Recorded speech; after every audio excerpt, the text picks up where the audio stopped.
Humaine, on bloque les prix? Sur la question de l'énergie, alors c'est très bien toutes ces histoires de blocage de prix, mais il faut aussi agir à la source.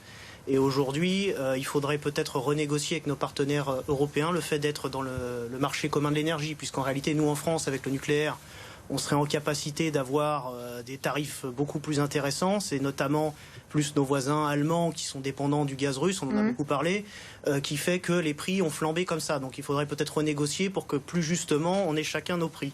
Mais concernant cette question, en fait, c'est intéressant de remarquer, on n'en parle pas suffisamment. C'est que le prix de l'essence, en fait, il représentait à 50%, jusqu'à 60% même, selon comment ça s'appelle, de taxes.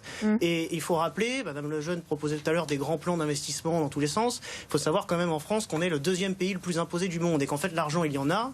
Et plutôt que des hausses virtuelles de salaire qu'on promet aux gens, le plus intéressant ce serait de rendre l'argent aux Français et de baisser les taxes. Quoi, des primes oui, tout à fait. Ça c'est pour ce qui est de M. Macron qui effectivement distribue des primes par-ci par-là qui sont en fait du saupoudrage et qui en fait ne sont pas des choses pérennes. Et qui rendent les gens dépendants de l'État et dépendants du gouvernement et du bon vouloir du gouvernement qui jette comme ça une obole de temps en temps. Julien, avec Valérie Pécresse, nous avons défendu l'augmentation des salaires. L'augmentation des salaires, mais de quelle façon? Oui, effectivement, mais en rapprochant, avec une baisse de charge, en rapprochant le salaire net du salaire brut. Ce n'est pas la même